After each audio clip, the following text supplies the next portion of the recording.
ગુજરાતભરના તાજા અને સચોટ સમાચાર મેળવવા માટે અમારી રાષ્ટ્રીય સમાચાર ચેનલને સબસ્ક્રાઇબ કરો અને બેલ આઇકન પર ક્લિક કરો। થોડા દિવસ અગાઉ સુરતના સૈયદપુરા વિસ્તારમાં ઘટના બની હતી। તે જ સૈયદપુરા વિસ્તારમાં આજે કોમી એકલાસ જોવા મળી રહ્યો હતો। સૈયદપુરા પોલીસ ચોકી ખાતે સુરત પોલીસ કમિશનર તથા સુરત મેયરની અધ્યક્ષતામાં જુલુસ કાઢવામાં આવ્યા હતા। તો સાથે જુલુસના સ્વાગતમાં હિન્દુ મિલન મંદિરના અમરીશાનંદજી મહારાજ તથા હિન્દુ અને મુસ્લિમ સમાજના આગેવાનો હાજર રહ્યા હતા। તો બીજી તરફ સુરત ખ્વાજાના ગરીબ નવાઝ વેલફેર ટ્રસ્ટ દ્વારા ઈદે મિલાદુન્નબીના પર્વ નિમિત્તે ખાસ 63 કિલોની કેક બનાવી ખાદિમ તેમજ ગણેશ ઉત્સવ સમિતિના અનિલભાઈ બિસ્કિટવાળાના હસ્તે કેક કટિંગ કરી વિતરણ કરવામાં આવ્યું હતું। नाम सब्बीर भाई दरा।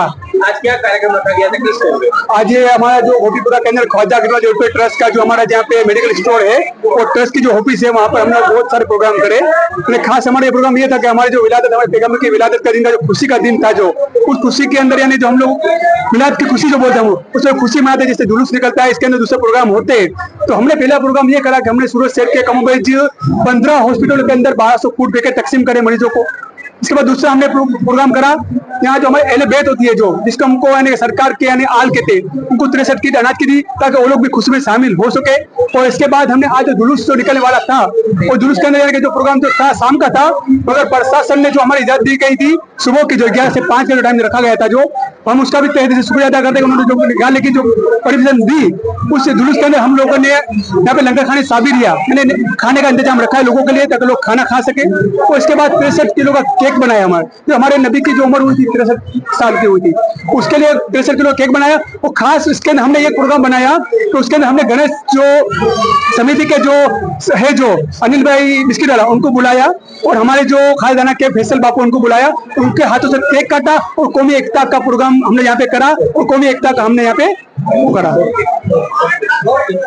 સાથે જરૂરિયાતમંદ લોકોને 63 જેટલી કીટનું પણ વિતરણ કરવામાં આવ્યું હતું। जी आज जुलूस निकली રહ્યા છે, કેવી રીતનો માહોલ છે? સૌથી મોટી વાત તો ભારત માતાને હિન્દુસ્તાને આઝાદ કરવા માટે હિન્દુ મુસ્લિમ બંને ભાઈનો સહયોગ છે।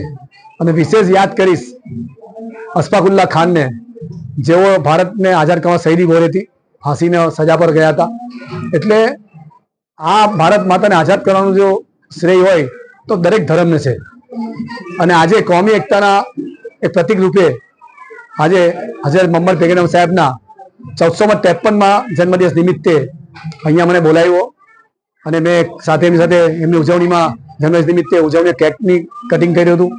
મને આનંદ છે કે સમગ્ર સુરતમાં ભલે વાતાવરણ કોઈ ગમે તે માનતા હોય, પરંતુ લોકલ દરેક હિન્દુ મુસ્લિમ ભાઈઓ એકબીજા હજુ પણ સંબંધમાં છે, ધંધાદારી પાર્ટનર પણ હોય છે ને બધા ખૂબ સારી રીતે કામ કરતા હોય છે। મારા ખ્યાલથી સૌથી પહેલું રાષ્ટ્ર પહેલું હોય છે। દરેક ધર્મ જ્યાં રહેતો રાષ્ટ્ર પહેલું, તે રાષ્ટ્રની ભાવના સાથે જો તમે દેશમાં પોતાનું ગુજરાન કરો તો માગલી આ તમારી ધાર્મિકતા પણ સચવાતી હોય છે।